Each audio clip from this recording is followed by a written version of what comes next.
And now I would like to invite Lisa Kuder to come up and talk about the native plantings that already exist here at this facility and the plans for the future. Thank you, Judy, and hello, everybody. Welcome. Okay, so just a little bit of information about this new building that we're in here. It's been here for about over a year now, I think, Mary, is that right? The bill? Okay, a year and a half now. And I know it was dark when you came in, but so you probably couldn't really see the landscaping, but we do have some native plants that were installed around the building, but there's a lot of lawn as well, or turf, and just kind of some, herbaceous weeds. And you can see that in this picture here. So we're trying to change that.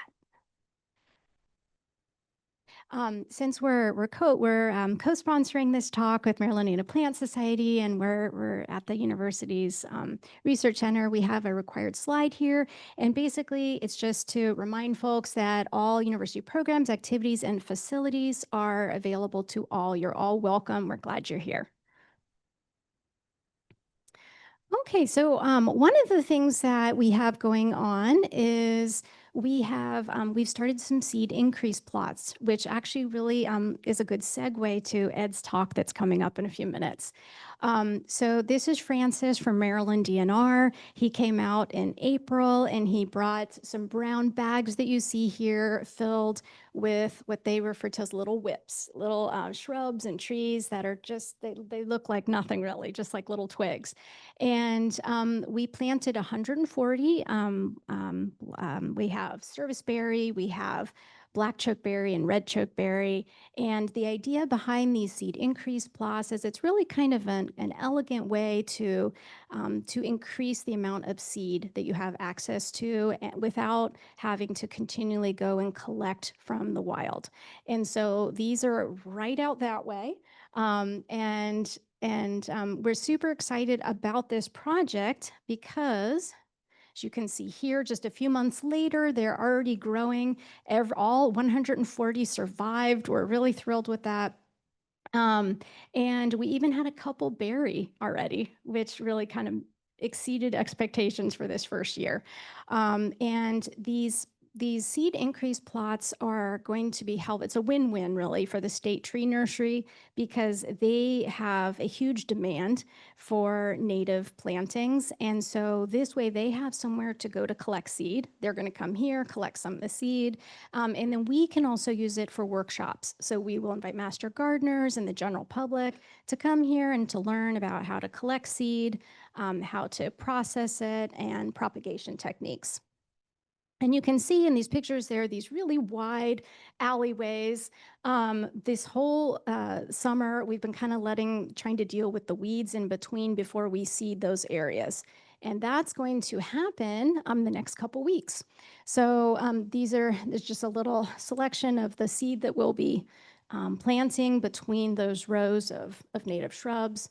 And so these also will not only provide habitat, but we can collect seed from these as well. And these are not local ecotypes. The state nursery, they know they collected them from Maryland, but they don't know which counties necessarily. So that's kind of one of our goals, and we're hoping, Ed, that we can move in that direction. We do have a nursery partner, Arc Wild, who does collect locally, and so we're hoping to extend these seed plots in future with some local ecotypes. A second native plant project that we have going on is right out front here. Again, I know it was dark when you came in, but it's just turf grass right now. And we got a little mini grant from in-house where we're going to plant a native meadow.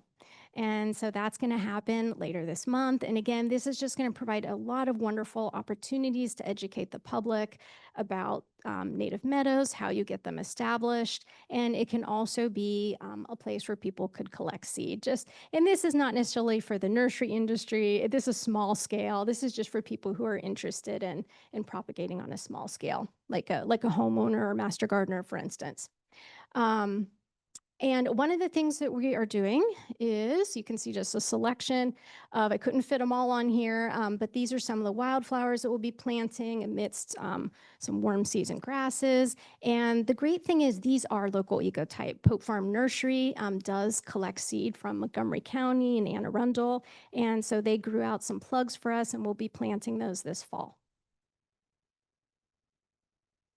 And then lastly, one other native plant thing we have going on right around the building is this is a new pilot study we're going to be starting.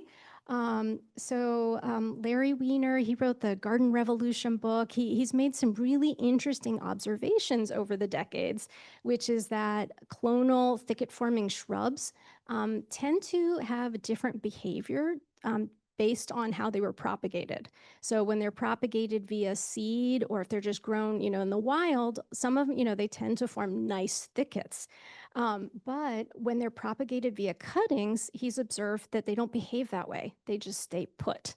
And so it's anecdotal right now. And when I read that, I thought, this is so weird. I can't think of what the mechanism for that would be. And we did a search, and it doesn't seem that anyone has studied this yet. So we're going to do a pilot study, and we're going to see if we can get to the bottom of this question. So one of our nursery partners, Pinelands in New Jersey, they do collect seed from New Jersey. And we would love to get more seed from Maryland, but as our speaker will address, it's kind of hard to get local ecotype seed right now. But we're working on it. So we will be planting some clonal thicket-forming shrubs right out front.